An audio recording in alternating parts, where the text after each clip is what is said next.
Welcome back, students. Hi. Okay, so let's start on chapter 2 of The Rising Tiger. Looky here, said Norman Threemonger, as soon as Rob stepped onto the school bus. It's the Kentucky Star. How's it feel to be a star? Norton stood in the center of the aisle, blocking Rob's path. Rob shrugged. Oh, he don't know, Norton called to his brother. Hey, Billy, he don't know what it's like to be a star. Rob slipped past Norton. He walked all the way to the back of the bus and sat down in the last seat. Hey, said Billy Threemonger, you know what? This ain't Kentucky. This is Florida. He followed Rob and sat down right next to him. He pushed his face so close that Rob could smell his breath. It was bad breath. It smelled metallic and rotten.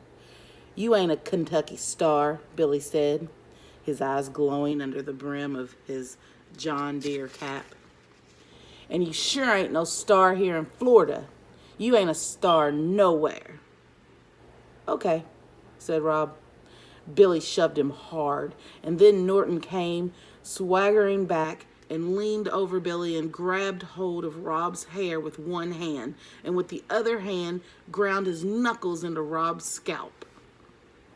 Rob sat there and took it. If he fought back, it would have lasted longer. If he didn't fight back, sometimes they got bored and left him alone. They were the only 3 kids on the bus until it got into town. And Mr. Nelson, the driver, pretended like he didn't know what was going on. He drove staring straight ahead, whistling songs that didn't have any melody. Rob was on his own, and he knew it. He's got the creeping crud all over him, said Billy. He pointed at Rob's legs. Look, he said to Norton. Ain't it gross? Uh-huh, said Norton. He was concentrating on grinding his knuckles into Rob's head. It hurt, but Rob didn't cry. He never cried. He was a pro at not crying. He was the best not crier in the world.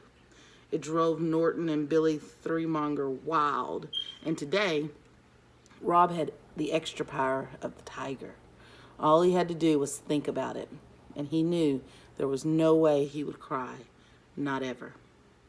They were still out in the country, only halfway into town, when the bus lurched to a stop. This was a surprising development, to have the bus stop halfway through its route.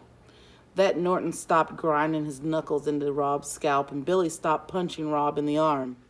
Hey, Mr. Nelson, Norton shouted. What you doing? This ain't no stop, Mr. Nelson, Billy called out. But Mr. Nelson ignored them.